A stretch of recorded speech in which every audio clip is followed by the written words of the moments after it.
Michael Hutchence from INXS. Welcome back to Good Rockin' today. Thank you. The last time you were here, it was the Commodore in Vancouver, and now it's the Coliseum. I mean, there's a drastic difference in not only audience size, but just in terms of success. How is success sitting with you? It's very well.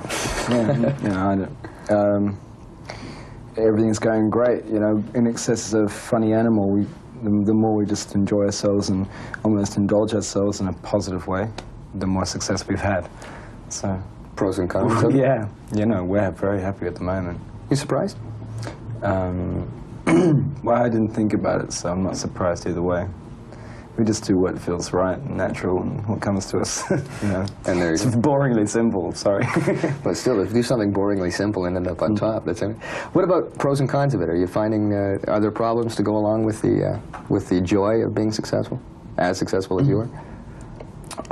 I think you inherit a lot of responsibility for all kinds of things you never expected you would. You know, they range from sublime to ridiculous, and you just got to deal with those and figure out your priorities, you know. What about the ridiculous? What have you had to do that you haven't particularly enjoyed? Oh, I don't know, you know, just the funniest things that somehow involve playing music as well, you know. Just to not be able to go to certain places at certain times and do certain things, you know. Your privacy really affected? Yeah, I guess it's privacy and things like that, which isn't too bad, I think, really. I'm not miserable about it. Right, I mean, if it was all to end tomorrow, it would be something you'd miss. Yeah, probably. Yeah. How do you avoid, when this happens, how do you avoid the star syndrome amidst all this media barrage, you know, and all this attention that comes out to you?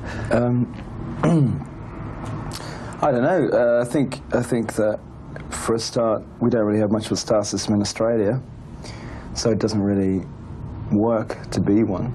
It doesn't mean much. To act like one, at least. Most stars aren't really stars, you know, they're just people acting like that, what they think they should act like. I don't know. I'm fairly arrogant as I was when I was 17. I haven't changed much. There's an article I read that says you're an arrogant beep. What do you base that on?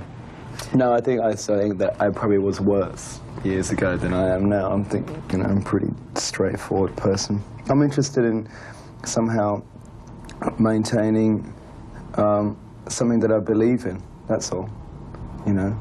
I just believe in the music that we do and what I have to say and what the band has to say, and if I can maintain that through all this, then I'll be very happy.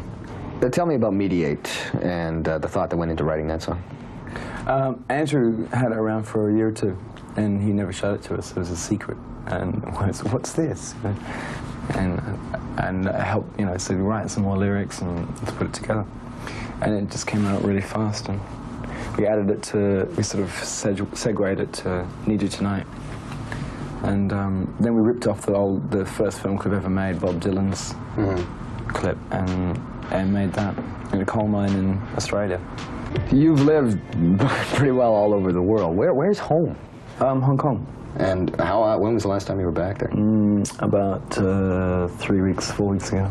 All right, but you don't get back that often? Yeah, we just had 6 weeks off, so it's home for a little while. But no, we've been, especially the last couple of years, we've been touring pretty heavily. Now, what's in an INXS show, just for those that maybe haven't had the chance to see you? 6 boys making fools of themselves. The rock and roll. No, it's pretty straightforward. It's not you know, I think we've got a big stage compared to what we used to have, and we've got lights and stuff, but it's pretty tasteful. It's not millions of flashing lights and smoke bombs and, you know, animals leaping off the stage and things. It's rock and roll, you know, our kind of rock and roll, and I think it's a pretty good night. In fact, everybody seems very happy. I don't know, you know, we've got things to say and we have some fun and we enjoy it a lot. You know, it seems that on your way up, music critics are always with you, and it seems as soon as you hit the big time and that success, that they suddenly turn against you. Do you find that that's the case? I don't know. If you won't read bad articles, you shouldn't read good articles, you know? So you don't read them that often? I don't know. Some journalists I read because I think they're very good. Journalism's a strange thing, I don't know. And we've, on the whole, never had really bad press in a big way, you know. It's probably good to be either loved or hated, and not to be ignored. You know? The comparisons are coming in, and I mean, you've heard all of these. What geez, you know, I mean, I've got Mick Jagger, I've got dances like Madonna, I've got, you know, Jim, actually, I'll show that to you, but I've got Jim, now Jim Morrison, that's a common one, and I know you've heard this a million times before. Is it a fair comparison? Did you like Jim Morrison? I saw the second video I've ever seen of him the other day, so, you know, I don't really know much about him. He's good. He's good, isn't he? Well, I don't know. That's a matter of opinion. You don't remind me at all of Jim Morrison. I don't mind the comparison, I suppose. And does this, it seems that people are looking to hang a hat on something. A lot of people I'm compared to are dead.